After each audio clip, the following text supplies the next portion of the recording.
We leven in een tijd van tegenstrijdigheden en onzekerheid. Het is tegenstrijdig dat bestaanszekerheden onder druk staan en armoede toeneemt in een periode van economische groei en lage werkloosheid.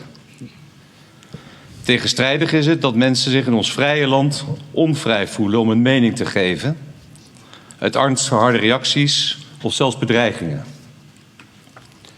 En zorgwekkend is ook dat mensen in een volwassen democratie als de onze het vertrouwen verliezen in het oplossend vermogen van politiek en bestuur.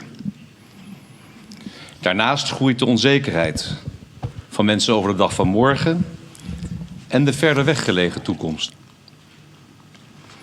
Het kabinet realiseert zich dat Nederlanders kritisch zijn op de werking van het politiek-bestuurlijk bestel.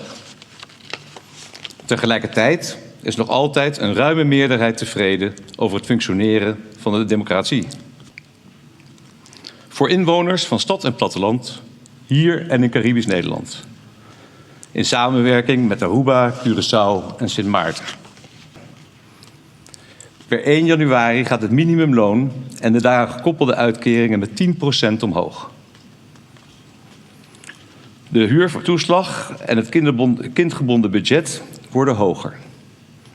Voor werkenden daalt de inkomstenbelasting en stijgt de arbeidskorting, zodat werken meer loont.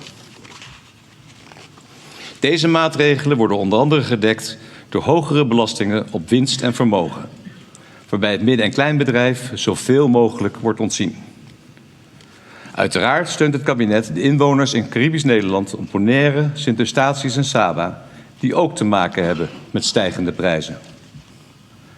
Laat ons in deze onzekere tijd hoop en hernieuwd vertrouwen putten uit de wetenschap dat maatschappelijke vernieuwing in ons land altijd stapsgewijs en door samenwerking wordt bereikt. Zo was het in het verleden, zo is het ook nu. En vanuit die gedachte wil de regering samen met u en samen met alle positieve krachten in ons land blijven werken aan oplossingen voor vandaag en een goede toekomst voor alle inwoners van het Koninkrijk. U mag zich in uw belangrijke werk gesteund weten door het besef dat velen u wijsheid toewensen en met mij om kracht en Gods zegen voor u bidden.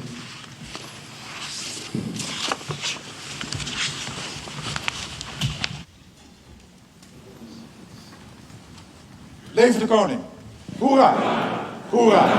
Hoera!